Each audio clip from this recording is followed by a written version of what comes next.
నమ్ముకున్న జన సైనికుల్ని ముంచేసి తెదేపా అధినేతతో తన లెక్కలేవో తాను చూసుకున్న పవన్ కళ్యాణ్ తెలివైనవాడా? రాజకీయంగా కాపుల బలాన్ని నిర్వీర్యం చేయాలనే ఎత్తుగడతో పవన్ ని ఏమార్చి తన బానిసగా మార్చుకున్న చంద్రబాబు తెలివైనవాడా?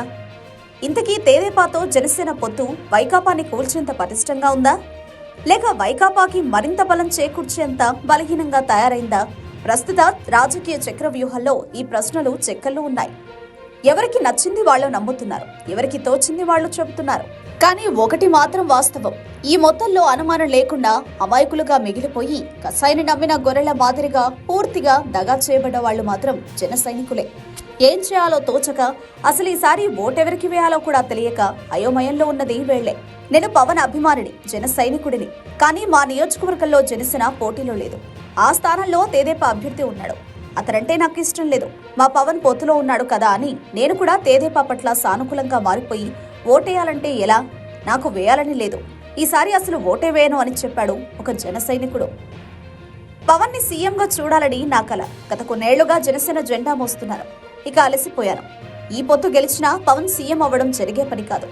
అయినా కేవలం 21 అసెంబ్లీ, 2 ఎంపీ స్థానాల్లో పోటీ చేసేటంతా చిన్న పార్టీలో మానసికంగా ఇమడలేకపోతున్నారు.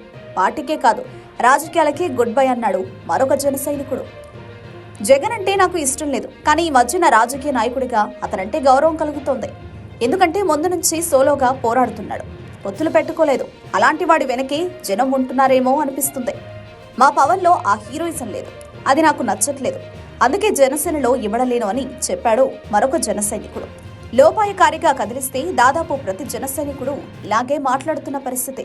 పవన్ కళ్యాణ్ పరిస్థితి కూడా గందరగోళంగానే ఉంది. పిఠాపురంలో బలమైన నాయకుడు వర్మని పక్కకు నెట్టి ఎక్కడా దిక్కులేక పవన్ అక్కడి నుంచే పోటీ చేస్తున్నాడు.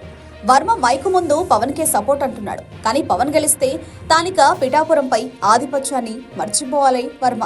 కనుక పైకి మద్దతు నటిస్తూనే లోపాయకారిగా వైకాపా అభ్యర్థి గెలుపుకి పనికొచ్చే పనులు చేస్తున్నాడని వినిపిస్తోంది.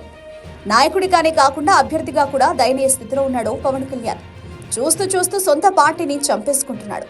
పవన్ ని నమ్ముకుంటే జీవితం నాశనమే అనే సత్యాన్ని జన సైనికులు తెలుసుకుంటున్నారు. పార్టీ పెట్టి ఇన్నేళ్లైనా సొంతంగా 175 నుంచి 25 స్థానాల్లో పోటీ చేయలేని బలహీన స్థితిలో తమ పార్టీ ఉన్నందున సిగ్గుతో కుచించుకుపోతున్నారు. మరోపక్క సొంత పార్టీ పెట్టుకుని ఏ పొత్తు లేకుండా ఎన్నికల్లో పోరాడి తొలి ప్రయత్నంలో ఓడిన మలిదఫలో దర్జాగా సీఎం కుర్చీ ఎక్కేశారు జగన్. ఆయనలోని నాయకత్వ లక్షణాలను, ధైర్యాన్ని, తెగింపుని సమీక్షించుకుంటూ ఆ నేతతో తమ పార్టీ నాయకుడిని పోల్చుకుని చిరాకు పడుతూ నిట్టూరుస్తున్నారు. పవన్ ఎన్నికల ప్రచారంలో ఎక్కడా జీవకళ లేదు. అనుచరులను ఉత్సాహపరిచే సన్నివేశం లేదు. ఓడిపోయే యుద్ధానికి జయభేరీలు ఊదే ఓపిక లేదన్నట్టుగా కూర్చుంటున్నారు జన సైనికులు. ఎన్నికల ముందే జనసేన పార్టీ జన సైనికుల్ని వెక్కిరిస్తున్నట్టుగా అరనవ్వు నవ్వి మంచాన పడింది. ఎన్నికలయ్యాక ఆలయాన హారతిగా జన సైనికులు భావించిన జనసేన దీపం ఆఖరి చితిమంటలో కలిసిపోయేలా ఉంది.